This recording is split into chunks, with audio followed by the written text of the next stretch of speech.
First up is bench press. I love bench press. I call it one of my favorite 5. We're going to be doing 3 sets of 8 to 12 reps on this one.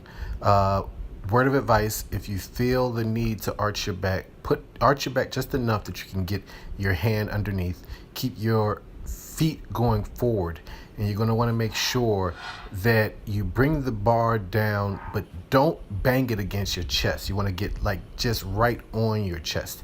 And if you want to feel a little bit extra with your workout, try slowing down on the descend.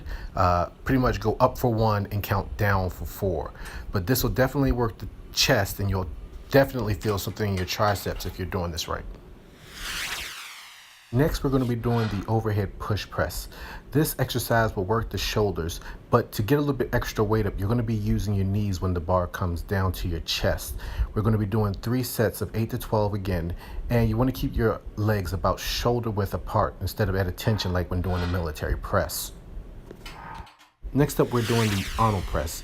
Yes, that Arnold, as in Schwarzenegger. He created this exercise when doing the Mr. Olympia contest. You're going to be doing a turning motion when raising the weight up over your head. Your wrist should be in front of you, facing the wall when turning. We're going to be doing 3 sets of these, 8 to 12 reps again. This has definitely worked the shoulders, and as you turn, you should feel a little bit in your bicep. I turned here to let you see the side and to make sure you realize that you have to turn your wrists every time the weight goes above your head. Now we're moving on to our first superset. This right here is when your shoulders should be burning. We're going to start with a lateral raise, which is going to be working the front of your shoulders. You want to bring it up just to about the top of your chin, or the bottom of your chin, I guess. Then you'll move on to a lateral raise.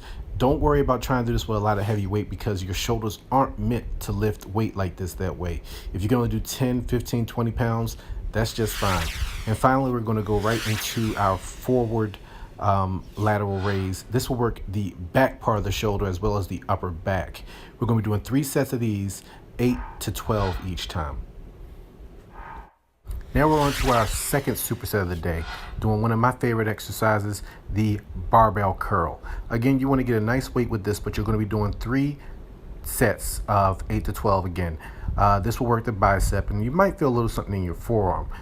Because of some of the other exercises we've done, your forearms will feel it here. Then we're going to move on to another one of my favorites, the hammer curl. If you want to get both up at the time, having a minor rocking motion isn't a bad thing. Most think that you shouldn't rock when doing the weight, but at this point, the muscle has been tore up and tore down enough that you just want to get the weight up. I have about 35 pounds here, and by the time I got to like 6 or 7, I was feeling the burn at this point. You definitely want to do about 1 minute to 1.5 minutes of rest in between each exercise. I turn the weight here so that you see how I am rocking. You don't want to rock too much, but there is going to be some rocking involved. When I do the hammer curl, there's going to be a lot of rocking. My neck is actually going forward here, which I should have worked on my form a little bit more, but at this point I just wanted to get the weight up, and I was pretty much rocking it all the way back, trying to just work on that bicep area of my muscle. 3 sets of these back to back, 8 to 12, remember that. And our final exercise of the day is a plank. I did mine here for as long as I could. What you're going to do is get into the push-up position and use this to pop up your body weight. I went for as long as I could with this. You do the same. This is a good way just to tighten up the muscles and also just relax a little bit and to bring yourself down after the whole workout, but also work on the chest, the arms, the back, everything you've been working on all day. If you find yourself not being able to hold up the weight enough, what I learned is that if you arch your glutes up or your butt up in the air a little bit more, you can get yourself a little bit extra time off of this. Hope everybody enjoyed the workout. I'll see you all next time on another Superhero Saturday. You all have fun. I'm out.